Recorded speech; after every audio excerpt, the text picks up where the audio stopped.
بسم اللہ الرحمن الرحیم۔ السلام علیکم۔ میرا نام ایمن ہے۔ میں اپنی کہانی سنانے جا رہی ہوں۔ وہ کہانی جس میں دکھ بھی ہے، صبر بھی، اور وہ لمحے بھی جنہوں نے مجھے ہمیشہ کے لیے بدل دیا۔ میں 2 بہن بھائیوں میں سب سے چھوٹی ہوں۔ میرا بھائی مجھ سے بڑا ہے اور بچپن ہی سے مجھے یوں لگتا تھا جیسے وہ میرے لیے ایک دیوار ہو جو ہر مشکل کو اپنے کندھوں پر سہار لیتا ہے۔ مگر کبھی کبھی زندگی اتنی بے رحم ہو جاتی ہے کہ بڑی بڑی دیواریں بھی لرزنے لگتی ہیں۔ ہمارا گھر چھوٹا سا تھا، کچی اینٹوں کی دیواریں، پرانا سا صحن اور ٹپکتی چھت، مگر ان سب کے باوجود یہ گھر ہمارے لیے جنت جیسا تھا، کیونکہ یہی ہماری ہنسی گونجتی تھی۔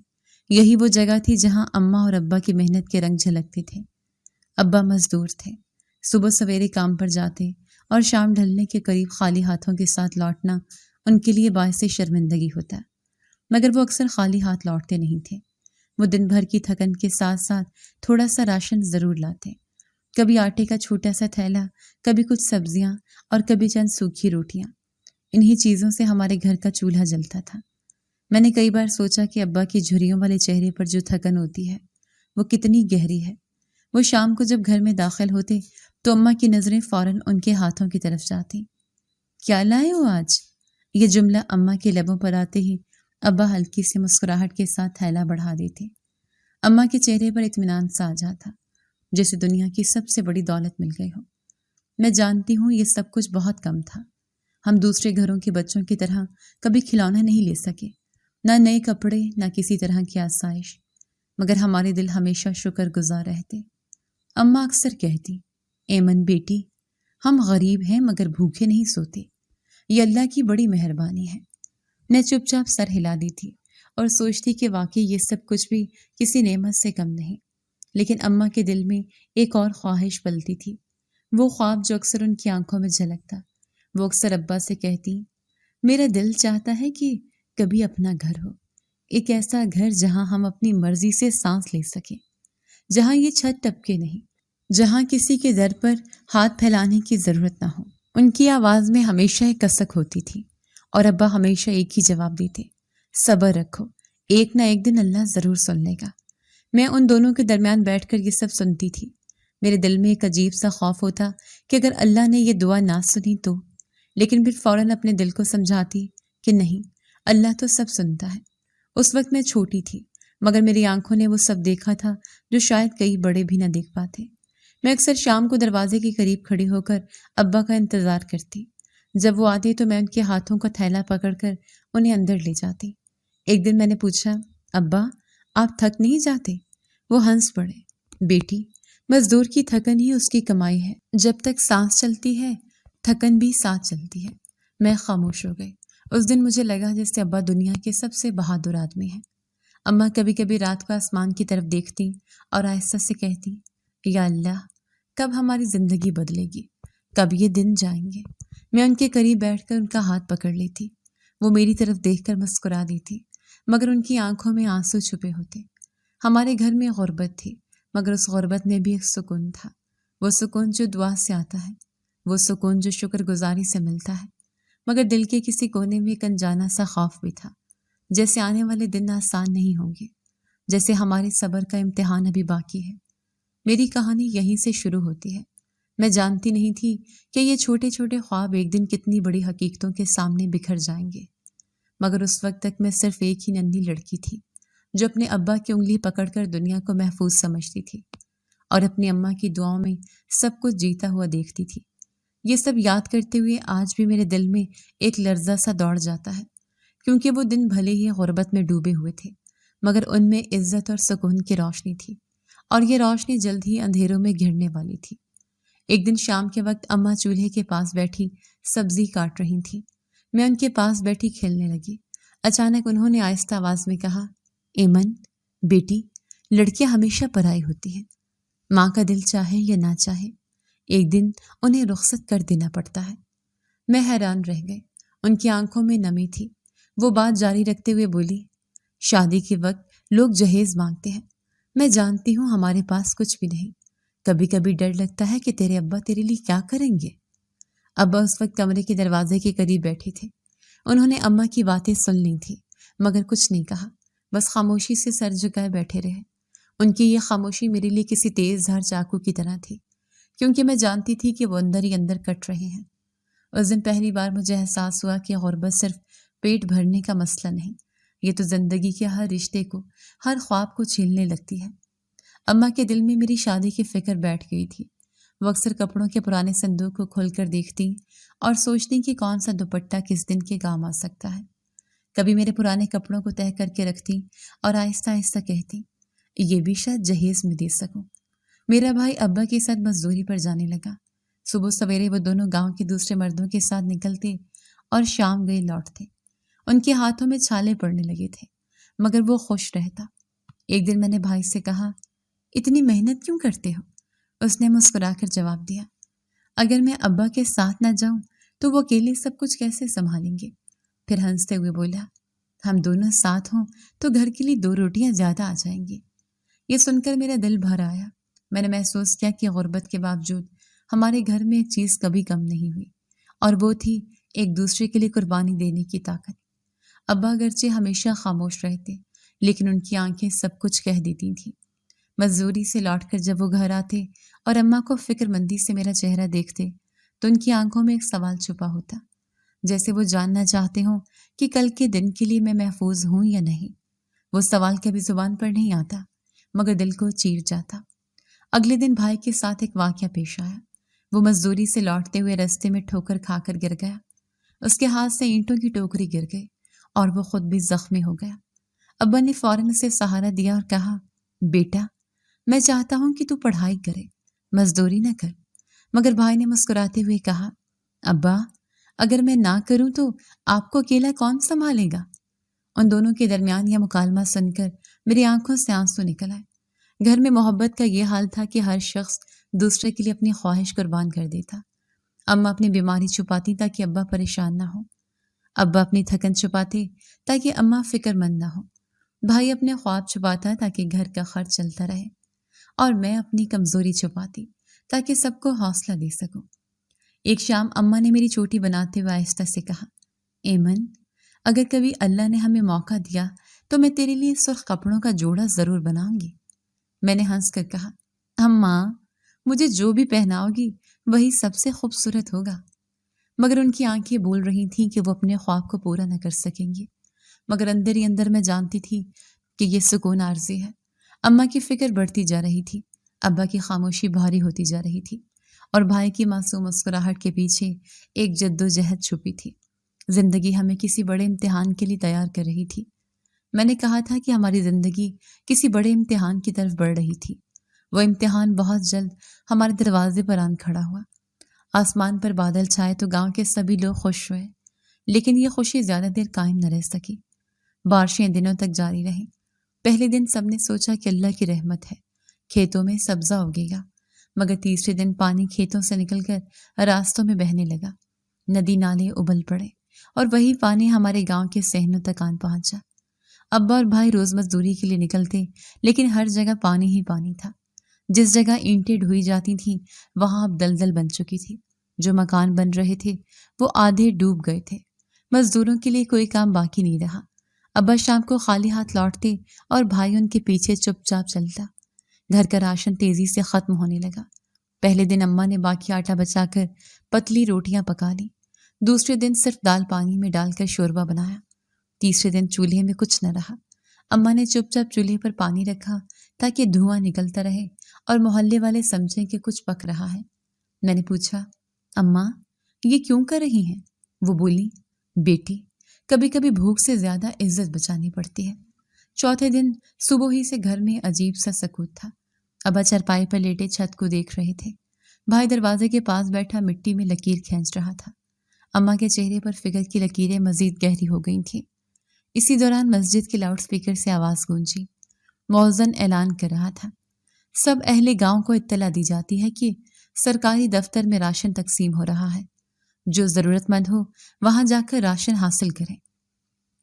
یہ اعلان سنتے ہی گھر کے اندر خاموشی چھا گئی۔ سب ایک دوسرے کی طرف دیکھنے لگے۔ ابا نے آہستہ کہا، میں تو نہیں جا سکتا، مزدور ہو کر خیرات لینے جاؤں؟ ان کے لہجے میں تلخی اور بے بسی ملی جلی تھی۔ بھائی نے بھی نظریں جھکا لیں۔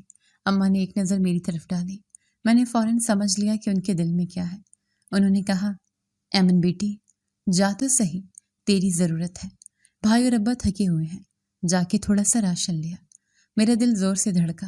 میں نے تیز لہجے میں جواب دیا، اماں مجھے نہیں جانا، وہاں امیر لوگ بیٹھے ہوں گے، تصویریں کھینچیں گے، ہم ان کے دکھاوے کا حصہ کیوں بنے؟ اماں نے آہستگی سے کہا، بیٹی پڑوس کی زلیخا گئی تھی، اتنا راشن لیا ہے کہ کئی دن چلے گا، ہم کب تک یوں بیٹھے رہیں گے؟ بھوک کو ضد سے نہیں روکا جا سکتا۔ میں چپ رہی، دل کہتا تھا کہ قدم باہر نہ رکھوں، مگر اماں کی آنکھوں میں التجا تھی۔ میں نے ہچکچاتے ہوئے کہا، اماں اگر وہ سب کے سامنے تصویریں لینے لگیں تو؟ اماں نے میرا ہاتھ پکڑ کر کہا، اللہ سب دیکھ رہا ہے، کوئی ہمیں ذلیل نہیں کر سکتا جب تک ہم خود نہ چاہیں۔ جا بیٹی، اللہ تیرے ساتھ ہے۔ میں نے سر جھکا لیا۔ باہر جانے کا خیال ہی مجھے خوفزدہ کر رہا تھا۔ گاؤں کی گلیاں کیچڑ سے بھری تھیں، پانی جمی ہوئی لکیروں کی طرح ہر راستے پہ بہہ رہا تھا۔ میں آہستہ آہستہ قدم بڑھاتی دفتر کی طرف بڑھے۔ راستے میں عورتیں بھی جا رہی تھیں، مرد بھی، سب کے چہرے بھوک سے پیلے پڑے تھے۔ کچھ بچوں نے اپنی ماں کے دامن پکڑے ہوئے تھے، وہ بھی کھانے کی آس میں ساتھ ساتھ چل رہے تھے۔ راستے میں زلیخا چچی مل گئے۔ انہوں نے مجھے دیکھ کر کہا، ایمن تو بھی جا رہی ہے؟ اچھی بات ہے، اللہ نے چاہا تو آج تیرا بھی چولہا جلے گا۔ ان کے لہجے میں امید تھی، مگر میں نے جواب نہ دیا، بس چپ چاپ آگے بڑھ گئی۔ دفتر کے قریب پہنچ کر شور سنائی دینے لگا۔ لوگ لائن میں کھڑے تھے، کچھ دھکم پیل کر رہے تھے۔ ایک طرف سے آوازیں آ رہی تھیں، پیچھے ہٹو، سب کو ملے گا۔ میرا دل اور زیادہ دھڑکنے لگا۔ میں نے سوچا کاش اماں نے مجھے نہ بھیجا ہوتا، مگر اب پلٹنا ممکن نہ تھا۔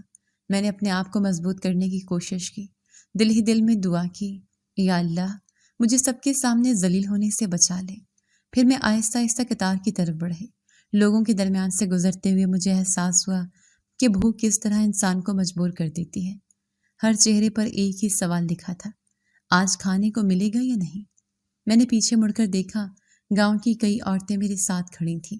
کسی کے کپڑے کیچڑ سے بھرے تھے، کسی کا بچہ روتا ہوا سینے سے چمٹا تھا۔ یہ سب منظر میرے دل پر بوجھ بن گیا۔ قطار آگے بڑھتی جا رہی تھی۔ میں نے خود کو سنبھالا اور باقی عورتوں کے ساتھ کھڑی رہی۔ چاروں طرف شور تھا، لوگ ایک دوسرے کو دھکیل رہے تھے۔ کچھ مرد اونچی آواز میں گالیاں دے رہے تھے کہ سب اپنی باری سے آئیں، کوئی آگے نہ بڑھے۔ میرے قدم بوجھل ہو گئے تھے۔ ہر لمحہ یہ سوچ مجھے گھیرے رکھتی کہ مجھے یہاں نہیں آنا چاہیے تھا، مگر گھر کا خالی چولہا میرے دل میں ہتھوڑے برسا رہا تھا۔ دفتر کے دروازے پر کھڑے دو آدمی لوگوں کو اندر بلا رہے تھے۔ ان کے ہاتھوں میں کاغذی پرچیاں تھیں، ہر پرچی پر نام لکھ کر وہ ایک ڈبہ دیتے اور ساتھ ہی فوٹو کھینچنے والا کیمرہ فلیش کرتا۔ میں نے دیکھا کئی عورتوں نے منہ پر دوپٹہ ڈال رکھا ہے تاکہ پہچان ہی نہ جائے۔ کچھ بچوں نے ضد میں رونا شروع کر دیا تھا، لیکن کوئی بھی انہیں سنبھالنے کی پرواہ نہیں کر رہا تھا۔ میری باری آنے تک میں پسینے میں شرابور ہو گئی۔ آخر کار مجھے بھی اندر بلایا گیا۔ اندر کا منظر باہر سے مختلف نہ تھا۔ کمرے کے بیچ میں ایک بڑی میز پر ڈبے رکھے تھے۔ اس میز کے پیچھے ایک شخص بیٹھا تھا، درمیانی عمر کا، سفید شلوار قمیض پہنے، آنکھوں میں تکبر کی جھلک۔ اس کے ساتھ دو کیمرہ مین کھڑے تھے جو ہر لمحہ فوٹو کھینچ رہے تھے۔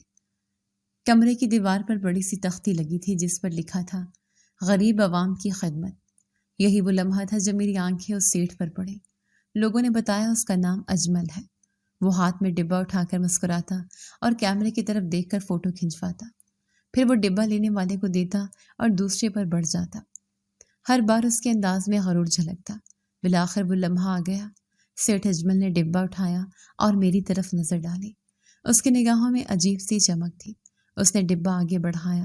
میں نے ہاتھ بڑھایا تو وہ اچانک رکا اور ڈبہ پیچھے کھینچ لیا، ساتھ ہی میرا ہاتھ پکڑ لیا۔ میرا جسم لرز گیا۔ اس کا ہاتھ سخت اور زبردستی کرنے والا تھا۔ اس نے آہستہ آواز میں کہا، کتنے نرم ہاتھ ہیں تمہارے، ایسی قسمت تو مجھے کبھی نہیں ملی۔ میرے اندر جیسے آگ بھڑک اٹھی۔ میں نے فوراً جھٹکے سے اپنا ہاتھ چھڑانے کی کوشش کی، مگر وہ اور زور سے پکڑنے لگا۔ کمرے میں کھڑے لوگ لمحہ بھر کو ساکت ہو گئے۔ کیمرہ والا بھی ایک دوسرے کو دیکھنے لگے، جیسے سمجھ نہیں پا رہے کہ یہ منظر تصویر میں قید کریں یا نہیں۔ میں نے لرزتی آواز میں کہا، صاحب ہاتھ چھوڑیں، میں صرف راشن لینے آئی ہوں، مجھے مت چھوئیں۔ مگر وہ ہنسا اور بولا، ایسی صورت کو کیسے جانے دوں، تم تو اس گاؤں کی سب سے حسین لڑکی نکلی۔ میری برداشت جواب دے گئی۔ میں نے ایک لمحے کے لیے آنکھیں بند کی اور پھر پورے زور سے اس کے چہرے پر تھپڑ دے مارا۔ آواز کمرے میں گونجی۔ اس کا چہرہ سرخ ہو گیا۔ ہاتھ اپنے گال پر رکھ کر وہ حیران رہ گیا۔ کمرے میں موجود سب لوگ دم بخود رہ گئے۔ عورتیں ایک دوسرے کو دیکھنے لگی۔ کچھ نے آہستہ سر ہلایا جیسے وہ بھی دل ہی دل میں میرا ساتھ دے رہی ہوں۔ مردوں نے نظریں جھکا لیں۔ کسی کی ہمت نہ ہوئی کہ کچھ بولے۔ سیٹھ اجمل نے چند لمحے سر جھکائے رکھا، پھر اچانک سر اٹھایا۔ اس کی آنکھوں میں وحشت تھی۔ اس نے دانت پیستے ہوئے کہا، لڑکی، تو نے بہت بڑی غلطی کی ہے۔ یہ تھپڑ تجھے بہت مہنگا پڑے گا۔ میں نے کپکپاتی آواز میں جواب دیا، تمہارے جیسے لوگ ہم غریبوں کی بھوک کے نام پر ذلیل کرتے ہیں۔ ہم ہاتھ پھیلانے نہیں آتے، ہم صرف زندہ رہنے آتے ہیں، مگر اپنی بہنوں بیٹیوں کی عزت کا سودا نہیں کرتے۔ کمرے میں سناٹا چھا گیا۔ کیمرہ مین نے کیمرہ نیچے کر لیا۔ باہر لائن میں کھڑے لوگ شور مچانے لگے کہ اندر کیا ہو رہا ہے۔ میں نے موقع غنیمت جانا اور فوراً پیچھے ہٹ گئی۔ دل چاہتا تھا کہ وہاں سے بھاگ جاؤں، مگر قدم جیسے زمین میں دھنس گئے ہوں۔ سیٹھ اجمل اب بھی اپنی جگہ کھڑا مجھے گھور رہا تھا۔ اس کی آنکھوں میں انتقام کی چمک تھی۔ وہ دھیرے دھیرے بولا، یاد رکھنا، اجمل کسی کو معاف نہیں کرتا۔ تمہارے اس تھپڑ کا جواب پورا خاندان دے گا۔ سیٹھ اجمل کے الفاظ میرے کانوں میں گونج رہے تھے۔ اس کی وحشی نظریں اور وہ دھمکی میرے دل پر نقش ہو گئی تھی۔ یہ تھپڑ تمہیں بہت مہنگا پڑے گا۔ میں گاؤں کی کچی گلیوں میں تیزی سے چل رہی تھی۔ ہر موڑ پر لگتا جیسے کوئی پیچھے آ رہا ہے۔ میرے قدم کانپ رہے تھے مگر میں گھر پہنچنے تک رکی نہیں۔ دروازہ کھولتے ہی اماں نے چونک کر کہا، ایمن، اتنی گھبرائی ہوئی کیوں ہے؟ ہاتھ میں کچھ نہیں، راشن کہاں ہے؟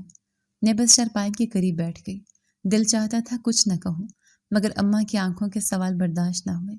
میں نے رندھی ہوئی آواز میں کہا، اماں، وہاں ذلت کے علاوہ کچھ نہیں تھا۔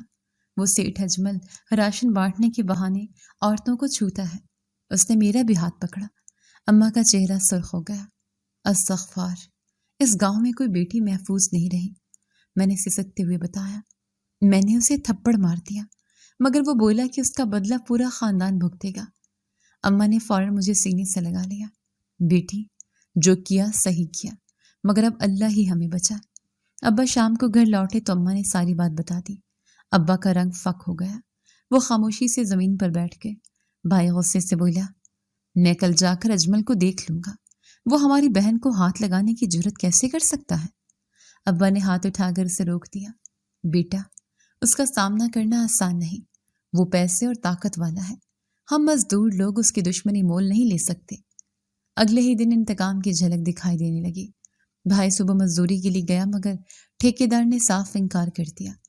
آج سے تمہارے لیے کوئی کام نہیں، اوپر سے حکم آیا ہے۔ بھائی حیران رہ گیا۔ وہ ابا کے پاس پہنچا تو معلوم ہوا کہ انہیں بھی کام سے ہٹا دیا گیا ہے۔ ابا اور بھائی دونوں خالی ہاتھ لوٹ آئے۔ اماں نے ان کے چہرے دیکھے مگر سمجھ گئیں کہ معاملہ کتنا سنگین ہو چکا ہے۔ اب گھر کے پاس کوئی سہارا نہیں بچا تھا۔ گھر میں فاقوں کی نوبت آ گئی۔ پہلے دن اماں نے پرانی پیٹی سے آٹے کے 2 مٹکے نکالے جو کسی پرانے خیرات سے بچے تھے۔ انہوں نے اس سے 2 روٹیاں بنائیں، ایک ابا کے سامنے رکھی، ایک بھائی کے آگے۔ میں نے خود کو روک لیا۔ اماں نے پوچھا، بیٹی، تو کیوں نہیں کھا رہی؟ میں نے کہا، میرا دل نہیں جا رہا، مگر حقیقت یہ تھی کہ پیٹ میں آگ لگی تھی۔ دوسرے دن ابا نے محلے کے ایک پرانے دوست سے قرض مانگا۔ اس نے ہاتھ جوڑ لیے۔ بھائی، میں جانتا ہوں تم مشکل میں ہو، مگر اجمل کا حکم ہے، جو تمہیں پیسے دے گا وہ بھی اس کے غضب میں آئے گا۔ ابا خالی ہاتھ لوٹ آئے۔ ان کے قدم لڑکھڑا رہے تھے۔ تیسرے دن بھائی نے سوچا کہ شہر جا کر مزدوری کرے گا۔ راستے میں ایک اجنبی نے روک کر کہا، تمہیں دھمکی دی گئی ہے، شہر میں بھی اگر کوئی کام ڈھونڈو گے تو اجمل تک خبر پہنچ جائے گی، پھر نتیجہ برا ہوگا۔ بھائی مجبور ہو کر واپس آ گیا۔ گھر کا ماحول بھاری ہونے لگا۔ اماں کی آنکھوں میں آنسو تھے۔ انہوں نے ابا سے کہا، میں جانتی ہوں یہ سب اس تھپڑ کا بدلہ ہے، مگر ہم کب تک یوں بھوکے رہیں گے؟ ابا نے سر جھکا لیا۔ کیا کر سکتا ہوں؟ میری بیٹی نے عزت بچائی ہے، اب بھوک کے وار بھی سہ لیں گے۔ رات کو بھائی نے مجھ سے کہا، ایمن، جو تو نے کیا صحیح تھا، مگر اس کا اثر ہم سب پر پڑ رہا ہے۔ میں خاموش رہی۔ دل چاہتا تھا رو دوں مگر آنسو آنکھوں میں ہی رک گئے۔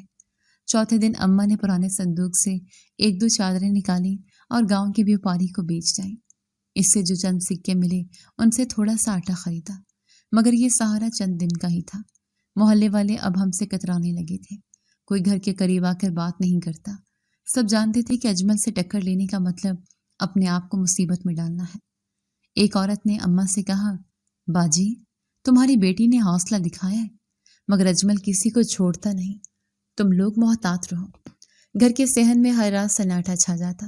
ابا چارپائی پر لیٹے لمبے لمبے سانس لیتے، بھائی کھڑکی کے پاس بیٹھا سوچوں میں گم رہتا، اور اماں قرآن پڑھتے ہوئے آنکھیں بھگو لیتی۔ میں ان سب کو دیکھتی اور سوچتی کہ کیا میرا وہ ایک تھپڑ واقعی اتنی بڑی آفت لایا ہے؟ مگر دل کے کسی کونے سے آواز آتی کہ یہ سزا نہیں، یہ آزمائش ہے۔ فاقوں کے دن بڑھنے لگے تو ابا کی حالت ڈھلنے لگی۔ وہ جو ہمیشہ مضبوط اور صابر لگتے تھے اب اکثر خاموش بیٹھے رہتے۔ ان کے ماتھے پر پسینہ جم جاتا، ہاتھ بار بار دل پر جاتے جیسے وہاں کوئی بوجھ رکھ دیا گیا ہو۔ ایک شام انہوں نے مزدوری پر جانے کی کوشش کی، مگر چند قدم چلنے کے بعد ہی زمین پر بیٹھ گئے۔ میں نے گھبرا کر پوچھا، ابا کیا ہوا ہے؟ انہوں نے سانس کھینچتے ہوئے کہا، بیٹی بس ذرا کمزوری ہے، مگر ان کے چہرے کی زردی بہت کچھ کہہ رہی تھی۔ اماں خود پہلے ہی بیمار تھی، ان کے گھٹنوں میں درد رہتا، اکثر بخار بھی چڑھ جاتا۔ ابا کی حالت دیکھ کر وہ اور زیادہ ٹوٹنے لگی۔ وہ کہتی، یا اللہ، ایک طرف شوہر بیمار ہے، دوسری طرف بیٹی کی فکر، ہم کس طرف جائیں؟ میں انہیں دلاسا دیتی، اماں صبر کریں، سب ٹھیک ہو جائے گا، مگر دل کے اندر ڈر بڑھ رہا تھا۔ گاؤں والے اب سب کچھ جانتے تھے، کوئی بھی یہ نہیں کہتا تھا کہ ہم نے کچھ غلط کیا ہے۔ سب کہتے یہ اجمل کی کارروائی ہے، اس نے مزدوری بند کروائی ہے، اسی نے گھر کا چولہا بجھایا ہے، مگر کوئی کھل کر ہمارا ساتھ دینے کی ہمت نہیں کرتا تھا۔ شام کو جب مرد ڈیری پر بیٹھ کر بات کرتے تو ایک آدھ سرگوشی میں ابا کے نام کا ذکر آتا۔ بیچارہ بیٹی نے تھپڑ مارا اور اب وہ قیمت چکا رہا ہے۔ یہ الفاظ سن کر میرا خون کھول اٹھتا، مگر میں کچھ نہ کہہ پاتی۔ ایک دن محلے کی ایک بوڑھی عورت آئی، اس نے اماں کا حال پوچھا اور آہستہ سے کہا، باجی ہم سب جانتے ہیں یہ ظلم اجمل کا ہے، مگر تم لوگ ہمت نہ ہارو، اللہ انصاف کرے گا۔ اماں نے آنکھیں بند کر کے سر ہلایا، مگر ان کے آنسو نکل آئے۔ ابا دن بدن کمزور ہوتے جا رہے تھے، کھانے کو کچھ نہ تھا، دوائی کہاں سے آتی؟ بھائی کہتا، ابا کو شہر لے چلتے ہیں، ڈاکٹر کو دکھاتے ہیں، مگر پیسے کہاں سے لاتے؟ ابا خود کہتے، مجھے ڈاکٹر کے پاس لے جانے کی ضرورت نہیں، بس دعا کرتے رہو۔ رات کو ان کی کھانسی پورے گھر میں گونجتی، میں ان کے قریب بیٹھ جاتی، پانی کا گلاس پکڑاتی۔ وہ گھٹی ہوئی آواز میں کہتی، ایمن تم سب کا سہارا صرف اللہ ہے، میں تو بس ایک مزدور ہوں، اگر میں نہ رہا تو گھبرانا نہیں، اللہ سب کچھ کر سکتا ہے۔ یہ سن کر میرا دل دہل جاتا، میں ان کے پاؤں دبا کر کہتی، ابا ایسی بات نہ کریں، آپ کو کچھ نہیں ہوگا، مگر ان کی نگاہوں میں عجیب سی تھکن چھپی ہوتی۔ اماں بھی اکثر چارپائی پر لیٹی رہتی۔ کبھی کبھی مجھے لگتا کہ وہ دونوں ایک ساتھ ہار ماننے لگے ہیں، مگر میں نے خود کو مضبوط رکھا۔ میں نے تہیہ کیا کہ میں کسی کے سامنے رونے نہیں دوں گی۔ میں دن میں قرآن پڑھتی، رات کو سجدے میں گڑ گڑاتی، یا اللہ ہمیں سہارا دے، ہمارے والدین کو شفا دے۔ بھائی دن بھر مزدوری ڈھونڈنے کے لیے نکلتا، مگر خالی ہاتھ لوٹ آتا۔ ایک دن تھکا ہارا آیا اور کہا، ایمن ہر جگہ میرا راستہ روکا جاتا ہے، کہتے ہیں کہ اجمل کا حکم ہے۔ میں نے اس کا کندھا تھپ تھپایا، بھائی ہمت رکھو، ہم سب کو اللہ پر بھروسہ ہے۔ وہ میری طرف دیکھ کر بولا، بس تو ہی ہے جو سب کو حوصلہ دیتی ہے۔ ایک رات اماں نے مجھے اپنے قریب بلایا، ان کی آواز کمزور تھی، بیٹی میں جانتی ہوں تو بہت ہمت والی ہے، مگر کبھی کبھی مجھے لگتا ہے کہ یہ بوجھ تیرے بس سے باہر ہو جائے گا۔ میں نے فوراً کہا، اماں اللہ کسی پر اس کی برداشت سے زیادہ بوجھ نہیں ڈالتا، ہم سب مل کر یہ دن گزار لیں گے۔ گاؤں کے کچھ لوگ ابا کو دیکھ کر افسوس کرتے۔ ایک نے کہا، یہ سب اجمل کے ظلم کی وجہ سے ہے، ورنہ یہ آدمی کبھی یوں بیمار نہ پڑتا، دن رات مزدوری کرتا تھا۔ مگر افسوس کہ کوئی کھل کر ہمارے ساتھ کھڑا نہ ہوا۔ سب جانتے تھے کہ اجمل کے خلاف بولنے کا مطلب اپنے اوپر آفت بلانا ہے۔ ابا کی حالت بگڑتی جا رہی تھی۔ ایک دن وہ گھر کے صحن میں بیٹھے تھے کہ اچانک ان کا سر جھک گیا۔ میں دوڑ کر گئی، ابا! انہوں نے آنکھیں کھول کر کہا، بیٹی گھبرا مت، بس ذرا سانس اکھڑ گئی تھی۔ میں نے بھائی کو آواز دی، ہم دونوں نے سہارا دے کر اس کو بستر پر لٹایا۔ اماں رونے لگی، میں نے اماں کو تھاما اور کہا، اللہ کے سہارے سب ٹھیک ہو جائے گا۔ ان سب حالات کے بیچ میں نے اپنی دعاؤں کو اور بڑھا دیا۔ ہر اذان پر وضو کرتی، سجدے میں گرتی اور اللہ سے فریاد کرتی، یا رب ہمیں ظالم کے ہاتھوں سے بچا لے، ہمارے ماں باپ کو صحت دے، ہماری عزت کو محفوظ رکھ۔ اور اس دعا میں مجھے سکون ملتا، جیسے کسی نے میرے دل پر مرہم رکھ دیا ہو۔ چاہے گھر میں بھوک تھی، چاہے ابا اور اماں بیمار تھے، مگر میرا یقین بڑھتا جا رہا تھا کہ اندھیری رات کے بعد روشنی ضرور آتی ہے۔ ابا کی بیماری اور اماں کی کمزوری نے گھر کا سکون چھین لیا تھا۔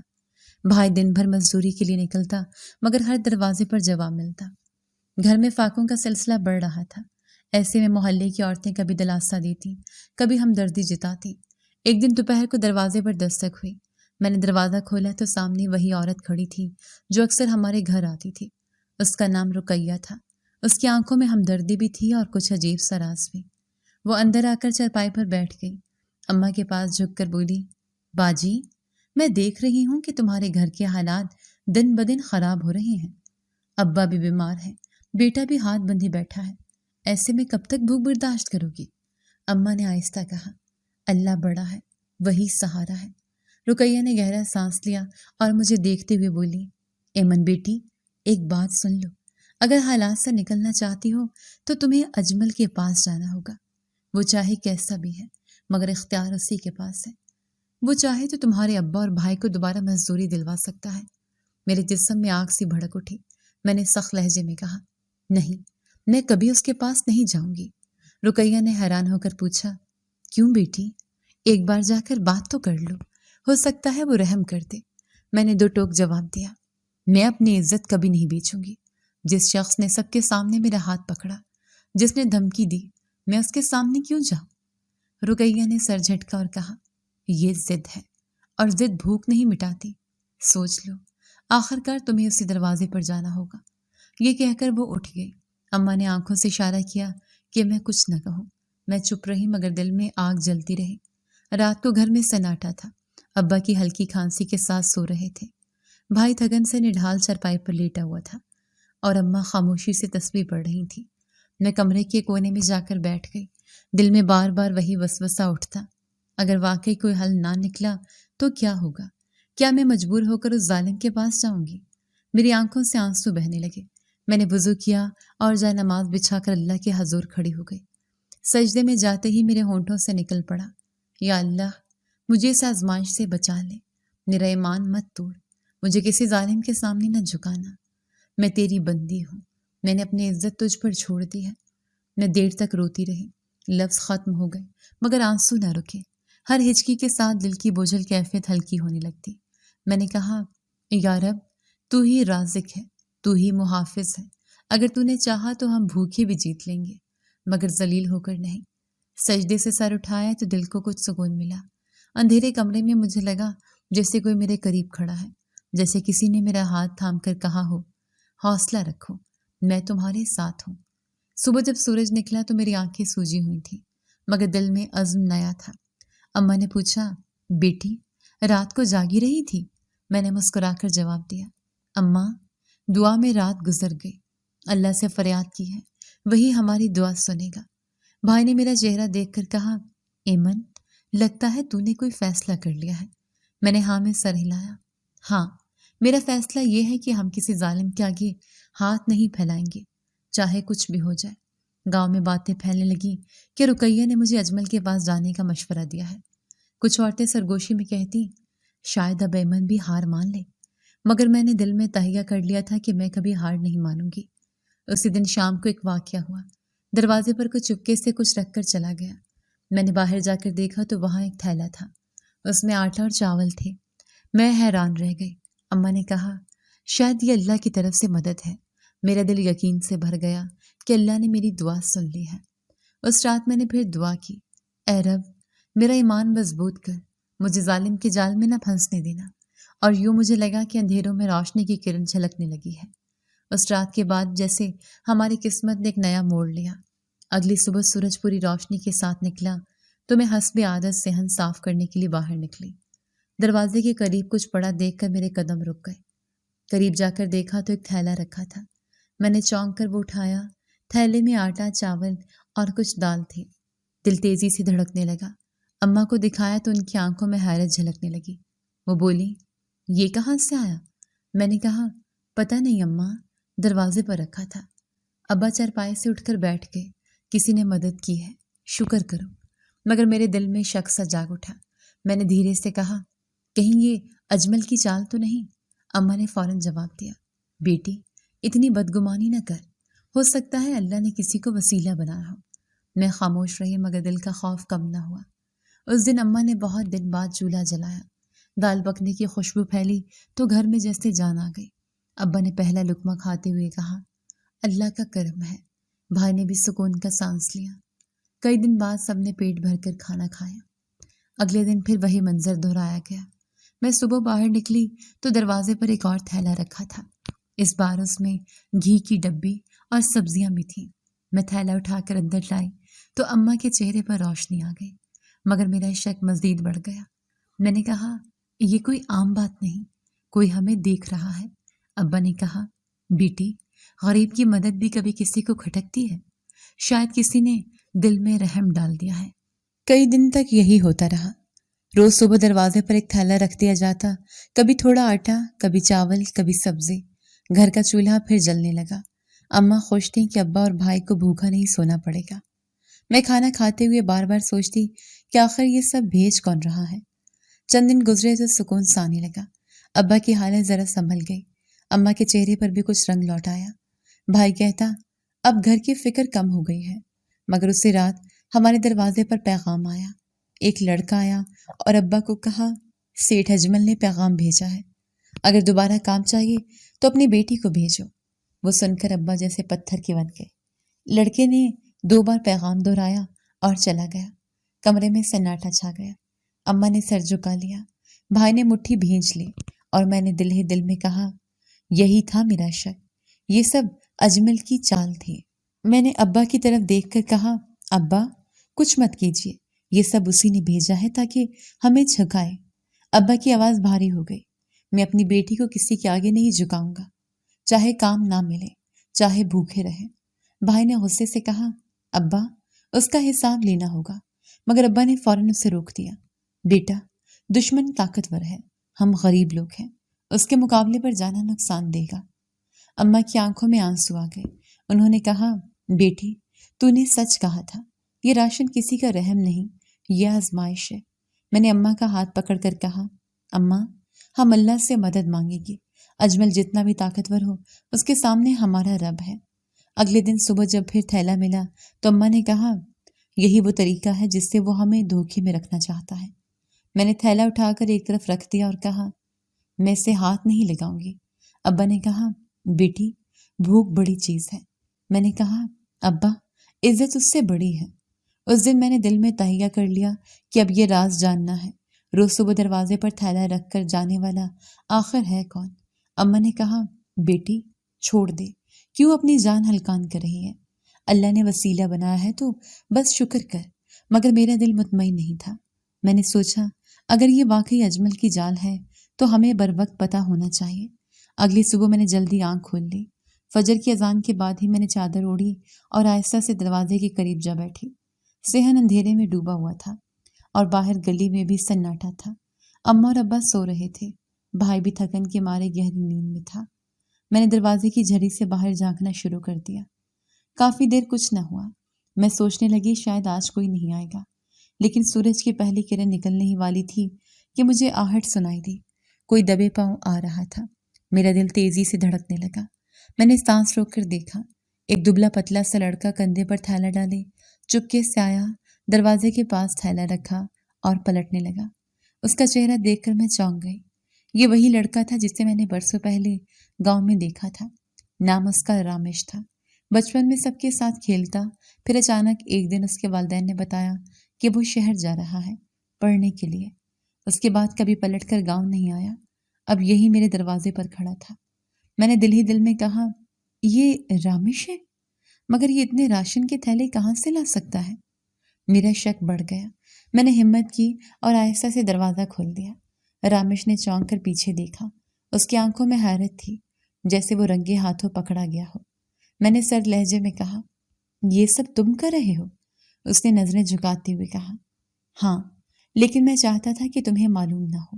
میں نے پل بھر سوچا اور پھر پوچھا، مگر کیوں؟ تمہیں ہماری فکر کیوں ہوئی؟ رامیش نے آہستہ آواز میں کہا، ایمن، میں شہر میں پڑھ رہا ہوں، وہاں بہت کچھ دیکھا ہے۔ جب گاؤں واپس آیا تو حالات دیکھ کر دل نہ مانا کہ کچھ نہ کروں۔ میں نے اس کی بات کاٹ دی، لیکن اتنے دنوں سے راشن کہاں سے لا رہے ہو؟ تمہارے پاس اتنے پیسے کہاں سے آئے؟ رامیش ایک لمحے کو رکا، پھر بولا، تم یہ سب بعد میں سمجھ لو گے، بس اتنا جان لو کہ یہ سب اللہ کا دیا ہوا ہے، میں صرف ایک ذریعہ ہوں۔ میں نے شک بھری نظروں سے اسے دیکھا۔ دل کہتا تھا کہ بات اتنی سادہ نہیں۔ میں نے سخت لہجے میں کہا، اگر یہ سب اجمل کے اشارے پر کر رہی ہو تو ابھی بتا دو، ہم اس کے احسان کے نیچے نہیں رہنا چاہتے۔ رامیش کے چہرے پر تاثر بدلا، وہ بولا، اجمل؟ نہیں، میں اس کے قریب بھی نہیں جانا چاہتا، میرا مقصد صرف یہ ہے کہ تمہارا گھر بھوکا نہ سوئے۔ میں نے پھر سوال کیا، لیکن کیوں؟ گاؤں میں اور بھی گھر ہیں، صرف ہمارے لیے یہ سب کیوں کر رہے ہو؟ رامیش کچھ لمحے خاموش رہا، پھر دھیرے سے کہا، کیونکہ تمہارے گھر پر سب سے بڑی آفت آئی ہے، اور شاید اللہ نے مجھے اسی کام کے لیے بھیجا ہے۔ میں کچھ کہہ نہ سکی۔ رامیش تیزی سے پلٹا اور گلی میں غائب ہو گیا۔ میں دروازے پر کھڑی سوچتی رہی۔ دل میں ایک طرف شکر کا جذبہ تھا کہ بھوک کا مسئلہ کچھ دن کے لیے ختم ہوا، مگر ساتھ ہی سوالات کا طوفان بھی تھا۔ وہ تعلیم حاصل کرنے گیا تھا، اب اتنا راشن کہاں سے لا رہا ہے؟ اس کے پاس پیسے کیسے آئے؟ میں اندر آئی تو اماں نے پوچھا، بیٹی کس سے بات کر رہی تھی؟ میں نے ہچکچاتے ہوئے کہا، وہ رامیش تھا۔ اماں نے حیرت سے کہا، رامیش؟ وہ تو برسوں پہلے شہر چلا گیا تھا۔ میں نے سر ہلایا، ہاں، مگر اب واپس آیا ہے اور یہی ہمارے لیے راشن چھوڑ رہا ہے۔ بھائی فوراً چونکا، رامیش؟ مگر اس کے پاس اتنے پیسے کہاں سے آئے؟ میں نے خاموشی اختیار کر لی۔ ابا نے سر جھکا کر کہا، بیٹا، جب اللہ چاہتا ہے تو کسی کے ہاتھ سے رزق دے دیتا ہے۔ مگر ان کی آنکھوں میں بھی سوال چھپا ہوا تھا۔ گاؤں میں خبر پھیلنے لگی کہ رامیش واپس آیا ہے۔ کچھ لوگ کہتے وہ شہر سے پڑھ کر آیا ہے، اب بڑا آدمی بن گیا ہے۔ کچھ کہتے نہیں، اس کے پیسے صاف نہیں لگتے۔ میں سب سنتی رہی مگر دل کا شک کم نہ ہوا۔ رات کو میں چھت پر بیٹھی تھی، ہوا چل رہی تھی اور چاندنی پھیلی ہوئی تھی۔ میں نے خود سے کہا، اگر رامیش واقعی خیر خواہ ہے تو ہمیں کھل کر بتائے، اگر نہیں تو یہ سب کسی بڑے طوفان کا پیش خیمہ ہے۔ رامیش کے بارے میں شک میرے دل میں بڑھتا جا رہا تھا۔ وہ روز چپکے سے آتا، راشن رکھ کر چلا جاتا اور پھر غائب ہو جاتا۔ میں نے کئی بار سوچا کہ اس سے سیدھی بات کروں، مگر وہ ہمیشہ کچھ نہ کچھ کہہ کر بچ نکلتا۔ آخرکار گاؤں میں ایک دن خبر پھیل گئی جس نے سب کچھ بدل کر رکھ دیا۔ صبح سویرے جب لوگ کھیتوں کی طرف جا رہے تھے تو اچانک شور مچنے لگا۔ کچھ سپاہی گاڑیوں میں گاؤں کی طرف بڑھتے دکھائی دیے۔ بچے دوڑ کر گھروں میں داخل ہو گئے، عورتیں دروازوں کے پیچھے چھپ گئیں۔ سب حیران تھے کہ یہ پولیس کیوں آئی ہے۔ کچھ لمحوں بعد سب کو معلوم ہوا کہ ان کا رخ اجمل کے ڈیرے کی طرف ہے۔ گاؤں کے کنارے پر اجمل کی حویلی جیسا ڈیرا تھا۔ وہاں اکثر رات گئے تک روشنی جلتی رہتی، لوگ آتے جاتے رہتے، مگر کوئی جاننے کی ہمت نہ کرتا کہ اندر کیا ہوتا ہے۔ اب سپاہی وہاں پہنچے اور زور زور سے دروازہ کھٹکھٹانے لگے۔ دروازہ نہ کھلا تو اسے توڑ دیا گیا۔ اندر داخل ہوتے ہی شور مچ گیا۔ میں اور بھائی بھی گلی کے کونے پر کھڑے دیکھ رہے تھے۔ لوگ سرگوشی میں کہہ رہے تھے، یہ کیا ہو رہا ہے؟ پولیس کیوں آئی ہے؟ ایک بوڑھے نے آہستہ سے کہا، لگتا ہے کوئی بڑا راز کھلنے والا ہے۔ کچھ ہی دیر بعد سپاہی اجمل کو باہر لائے۔ اس کے چہرے پر غرور کی جگہ خوف تھا۔ اس کے ساتھ کئی بکس اور کاغذی فائلیں بھی ضبط کی جا رہی تھیں۔ لوگ حیران رہ گئے۔ کسی نے کہا، یہ سب غیر قانونی کاروبار ہے۔ کسی نے کہا، یہ برسوں سے غریبوں کا خون چوس رہا ہے، اب پکڑا گیا ہے۔ میں سکتے میں کھڑی تھی۔ وہی اجمل جس نے سب کے سامنے مجھے دھمکی دی تھی، آج پولیس کے بیچ زنجیروں میں جکڑا کھڑا تھا۔ میرے کانوں میں اس کی آواز گونجی، یہ تھپڑ تمہیں مہنگا پڑے گا۔ مگر آج وہی تھپڑ اس کی رسوائی کا سبب بن رہا تھا۔ اسی دوران مجھے ایک اور بات معلوم ہوئی۔ گاؤں کے کچھ لوگ آپس میں کہہ رہے تھے، یہ سب رامیش کی مخبری سے ہوا ہے۔ وہی شہر سے ثبوت لایا، وہی پولیس تک پہنچا۔ میرا دل دھک سے رہ گیا۔ تو یہ تھا رامیش کا اصل راز۔ گھر واپس آ کر میں نے اماں کو بتایا۔ وہ چونک کر بولی، یعنی وہ لڑکا جو راشن رکھ رہا تھا دراصل اجمل کے ظلم کے خلاف کھڑا ہوا ہے۔ میں نے ہاں میں سر ہلایا۔ بھائی نے پرجوش لہجے میں کہا، تو اس کا مطلب ہے وہی ہمارا نجات دہندہ ہے؟ ابا نے خاموشی سے آنکھیں بند کر لی اور بولے، اللہ نے ہماری فریاد سن لی۔ اسی شام گاؤں میں خوشی کی لہر دوڑ گئی۔ مرد آپس میں کہنے لگے، آخرکار اجمل کا غرور ٹوٹ گیا۔ عورتیں دعائیں دینے لگی، اللہ رامش کو جزا دے۔ بچے کہکے لگا کر کھیلنے لگے جیسے کئی برس بعد خوف کا سایہ ہٹا ہو۔ مگر میرے دل میں اب بھی سوال باقی تھے۔ میں نے بھائی سے کہا، رامش نے یہ سب کیا تو ٹھیک ہے، مگر وہ اتنے بڑے کھیل میں کیسے کود گیا؟ وہ تو بس تعلیم حاصل کرنے گیا تھا۔ بھائی نے کہا، شاید شہر میں رہتے رہتے اسے حقیقتوں کا پتہ چل گیا ہو۔ میں دیر تک سوچتی رہی۔ رامش کی شبیہ میرے ذہن میں گھومتی رہی۔ وہ دن جب میں نے اسے دروازے پر راشن رکھتے ہوئے دیکھا تھا، اس کا چہرہ جھکا ہوا تھا جیسے وہ اپنی پہچان چھپانا چاہتا ہو۔ اب سب باتیں سمجھ آ رہی تھیں۔ وہ خود کو ظاہر نہیں کرنا چاہتا تھا تاکہ اجمل کو شک نہ ہو۔ اجمل کے زوال کی خبر پورے گاؤں میں پھیل گئی۔ وہی گاؤں جو کبھی اس کے خوف میں جیتا تھا اب پہلی بار سکون کی سانس لینے لگا۔ مرد کھل کر بات کرتے، عورتیں آنگن میں بیٹھ کر ہنستی اور بچے آزادانہ کھیلتے۔ گلیوں میں جو بوجھل خاموشی برسوں سے چھائی تھی وہ دھیرے دھیرے چھٹنے لگی۔ گاؤں میں یہ تبدیلی ہمارے گھر تک بھی پہنچی۔ وہ کام جو اجمل کی وجہ سے رکے ہوئے تھے دوبارہ کھلنے لگے۔ ایک دن بھائی صبح جلدی اٹھا اور کہا، ابا آج میں ساتھ چلوں گا۔ کل ٹھیکیدار نے کہا تھا کہ مزدوری دوبارہ شروع ہو گئی ہے۔ ابا نے کمزور مسکراہٹ کے ساتھ کہا، چلو بیٹا، دیکھتے ہیں اللہ نے ہمارے لیے کیا رکھا ہے۔ وہ دونوں گاؤں کے دوسرے مزدوروں کے ساتھ کام پر نکل گئے۔ میں اور اماں دروازے کے قریب کھڑے تھے۔ اماں نے آہستہ کہا، کتنے دن بعد یہ منظر دیکھ رہی ہوں۔ میری آنکھوں میں نمی آ گئی، مگر میں نے ہنس کر کہا، اماں یہ سب اللہ کا کرم ہے۔ شام کو جب ابا اور بھائی واپس آئے تو ان کے ہاتھ خالی نہ تھے۔ ایک تھیلا آٹا، تھوڑی سبزی اور 2 کلو چاول۔ ابا نے دروازہ کھولتے ہی تھیلا زمین پر رکھا اور کہا، بیٹی آج دل ہلکا ہو گیا، اپنی کمائی کا رزق ہے۔ اماں نے دعائیا ہاتھ اٹھائے، یا رب تیرا شکر ہے۔ گھر کا ماحول بدلنے لگا۔ کئی دن بعد چولہے پر کھانے کی خوشبو پھیلی۔ بھائی نے پلیٹ میں کھانا ڈالتے ہوئے کہا، اب مزہ آ گیا ہے۔ میں نے ہنستے ہوئے کہا، پہلے دنوں میں تجھے چپ رہنے کی عادت ہو گئی تھی، اب پھر پرانی شوخی لوٹ آئی۔ وہ ہنس دیا۔ اماں کی طبیعت بھی بہتر ہونے لگی۔ ابا بھی بیمار ہونے کے باوجود اب ذرا حشاش بشاش لگنے لگے۔ میرا دل ہر روز شکر سے بھر جاتا۔ میں سوچتی وہ دن بھی تھے جب ہم بھوکے سوتے تھے، اور آج وہ وقت آیا ہے کہ پھر سے روٹی سبزی سامنے ہے۔ یہ سب دیکھ کر میرا اللہ پر ایمان اور بھی پختہ ہو گیا۔ رات کو جب میں دعا کے لیے ہاتھ اٹھاتی تو دل سے نکلتا، اے رب تیرا شکر ہے، تو نے ذلت کے اندھیروں سے نکال کر پھر عزت کی روشنی دکھائی۔ گاؤں کے لوگ بھی بدلنے لگے تھے۔ وہی لوگ جو پہلے ہم سے دور رہتے تھے اب ہمارے پاس آ کر بیٹھتے۔ ایک عورت نے اماں سے کہا، باجی ہم سب جانتے ہیں آپ کے گھر پر کیا گزری، لیکن اللہ نے آپ کو سرخرو کیا۔ اب آپ کی بیٹی کا حوصلہ پورے گاؤں کی مثال ہے۔ اماں نے میری طرف دیکھا اور مسکرا دی۔ رامش کا نام بھی گاؤں میں زبان پر تھا۔ سب کہتے اگر وہ نہ ہوتا تو شاید اجمل کبھی نہ پکڑا جاتا۔ میں جب یہ سنتی تو دل میں سوچتی، واقعی اللہ اپنے بندوں کے ذریعے مدد کرتا ہے۔ مگر اب بھی میں اسی بات پر غور کرتی کہ رامش نے اتنے بڑے قدم کیسے اٹھائے۔ ایک شام جب سب کھانے کے لیے بیٹھے تو ابا نے کہا، آج میرا دل چاہتا ہے کہ پھر وہی پرانا وقت لوٹ آئے جب ہم سب مل کر ہنستے تھے۔ بھائی نے کہا، ابا وہ وقت آ گیا ہے، فرق یہ ہے کہ اب ہم زیادہ سمجھدار ہو گئے ہیں۔ اماں نے سر ہلایا، ہاں مشکلیں انسان کو سبق دیتی ہیں۔ میرے دل میں سکون اترتا جا رہا تھا۔ اب مجھے یقین تھا کہ جو بھی ہوتا ہے اللہ کے حکم سے ہوتا ہے۔ اگر وہ چاہے تو سب سے بڑی آفت بھی پل میں دور کر دیتا ہے۔ میں نے کئی راتیں بھوک میں گزاری، مگر کبھی دعا چھوڑنے کا خیال نہ آیا۔ آج انہی دعاؤں کا پھل ہمارے سامنے تھا۔ ابا اور بھائی کام پر جانے لگے، گھر میں چولہا جلنے لگا۔ اماں کی صحت بہتر ہوئی اور میرے دل میں یہ بات نقش ہو گئی کہ ایمان انسان کا سب سے بڑا سرمایہ ہے۔ جو بھی حالات آئیں، اگر اللہ پر بھروسہ ہو تو راستہ ضرور نکلتا ہے۔ گاؤں میں اجمل کی گرفتاری کے بعد سکون کی جو لہر دوڑی تھی وہ ہمارے گھر تک بھی پہنچی۔ ابا اور بھائی کے چہروں پر جو بوجھ تھا وہ ہلکا ہونے لگا۔ اماں کی صحت بہتر ہو گئی اور گھر میں دوبارہ زندگی لوٹ آئی۔ لیکن اس سکون کے دنوں میں ایک اور بات نے سب کو حیران کر دیا۔ ایک شام دروازے پر دستک ہوئی۔ بھائی اٹھا اور باہر گیا۔ واپس آئے تو اس کے چہرے پر عجیب سا تاثر تھا۔ اس نے کہا، ابا کچھ لوگ آئے ہیں، وہ رامش کے رشتے دار ہیں۔